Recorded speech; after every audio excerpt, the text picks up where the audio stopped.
یہ جو قربانی کا مسئلہ ہے اس کے بارے میں ایک زمانے میں تو بہت منکرین حدیث کی طرف سے اس کے خلاف بڑی جو ہے ایک مہم چلی تھی کہ ختم کیا جائے اس کو، یہ خام خواہ جو ہے خرچ ہوتا ہے بہت بڑا اور ضائع ہوتا ہے گوشت، اتنے بڑے پیمانے پر گوشت ہوتا ہے کھایا نہیں جاتا۔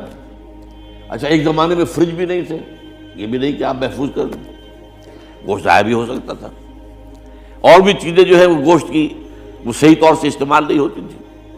تو اس کے اوپر بڑا پروپیگنڈا منکرین حدیث کا رہا کہ یہ جو ہے قربانی صرف حج کے موقع پر ہے۔ میں اس کی نفی کے لیے آج آپ کو بتا رہا ہوں کہ سورہ حج کے اندر جو 2 رکوع ہیں، ایک چوتھا ایک پانچواں، چوتھے رکوع میں بھی قربانی کا ذکر ہے، پانچویں میں بھی قربانی کا ذکر ہے۔ یہ ایک دم جو ہے ایک جگہ پر جو 2 طرح کی قربانیوں کا ذکر ہو رہا ہے، یہ کیوں ہو رہا ہے؟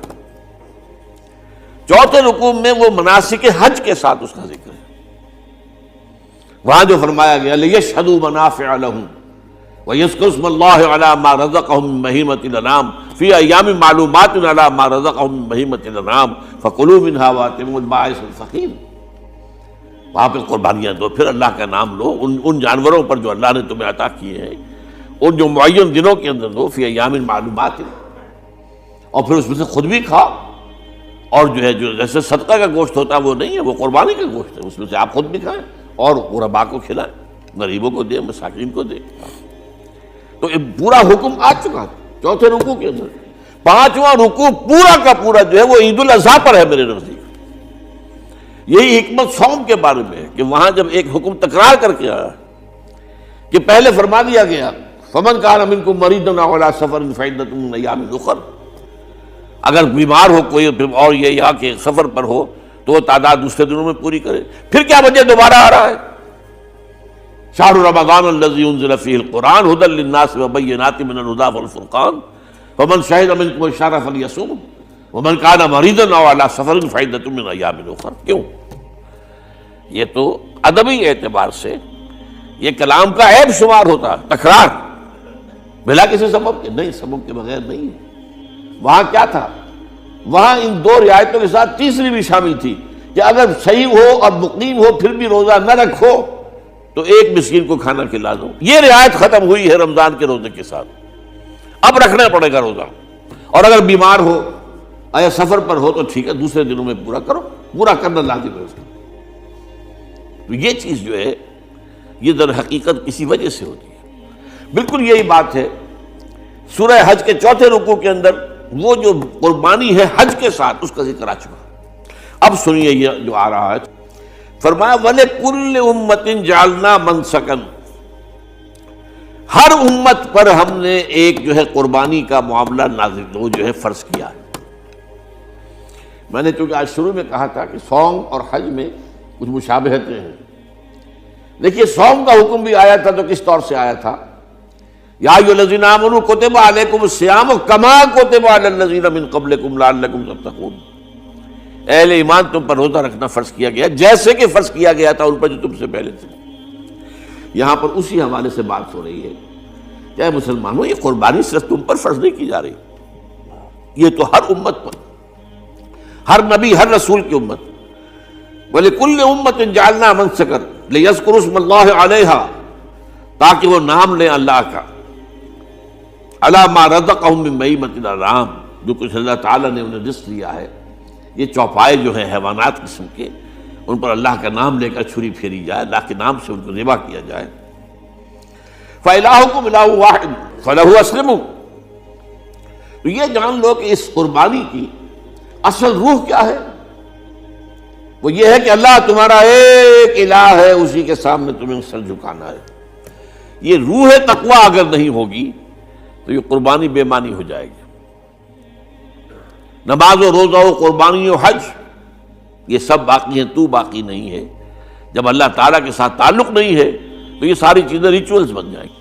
اب یہ بھی ہوتا ہے 20-20 25-25 ہزار کے بکرے جو ہیں وہ لوگ لیتے ہیں، پھر ان کو گھماتے ہیں پھراتے ہیں، ان کے اوپر ریشمی چادریں چڑھاتے ہیں، ان کو جو ہے وہ مہندی لگا کر، بہرحال وہ چیزیں جو ہے یہ اظہار اس طرح کا یہ تو پسندیدہ نہیں ہے۔ تو یہ تو لوگوں کو دکھانے کی بات ہے اور اپنے پیسے کی جو ہے اپنی دولت کے اظہار کا ایک ذریعہ ہے۔ لیکن یہ کہ بہرحال قربانی انسان کرے، اور یہ کہ اس کے اندر روح جو ہے تقویٰ کی وہ موجود ہوگی۔ فَإِلَٰهُكُمْ إِلَٰهٌ وَاحِدٌ فَلَهُ أَسْلِمُوا وَبَشِّرِ الْمُخْبِتِينَ۔ اور اے نبی ان لوگوں کو بشارت دے دیجئے کہ جو اللہ کے سامنے جھکے رہتے ہیں، خشوع اور خضوع کی شکل اختیار کرتے ہیں۔ الَّذِينَ إِذَا ذُكِرَ اللَّهُ وَجِلَتْ قُلُوبُهُمْ، وہ لوگ کہ جب اللہ کا نام لیا جائے تو ان کے دل لرز اٹھتے ہیں۔ وَالصَّابِرِينَ عَلَىٰ مَا أَصَابَهُمْ، اور صبر کرنے والے جبکہ اس چیزوں پر کہ جو اللہ کی طرف سے ان پر آ گئی وہ مصیبتیں، کوئی تکالیف۔ والمقیم الصلاۃ، اور نماز کو قائم کرنے والے۔ ومما رزقناہم ينفقون، اور جو کچھ ہم نے انہیں دیا ہے اس میں سے خرچ کرنے والے۔ یہ ایک نظام ہے پورا کا پورا جو اس آیت میں بیان کر دیا گیا، اس کا ایک جز جو ہے وہ یہ بھی ہے وَلِكُلِّ أُمَّةٍ جَعَلْنَا مَنسَكًا۔ یہ قربانی کا معاملہ جو ہے یہ بھی ہم نے ہر امت کے اوپر فرض کیا، ہر امت جو ہے اس کے اوپر لازم کیا گیا، اور مسلمانوں آج تم پر بھی لازم کیا جا رہا ہے۔ وَالْبُدْنَ جَعَلْنَاهَا لَكُم مِّن شَعَائِرِ اللَّهِ، اور یہ جو قربانی کے اونٹ ہیں، یہ خاص طور پر چونکہ عرب میں تو اونٹ کی قربانی ہوتی تھی، دوسرے جانور تو وہاں کم ہوتے ہیں، اور بہرحال ان کی قیمتی متاع بھی اونٹ ہے۔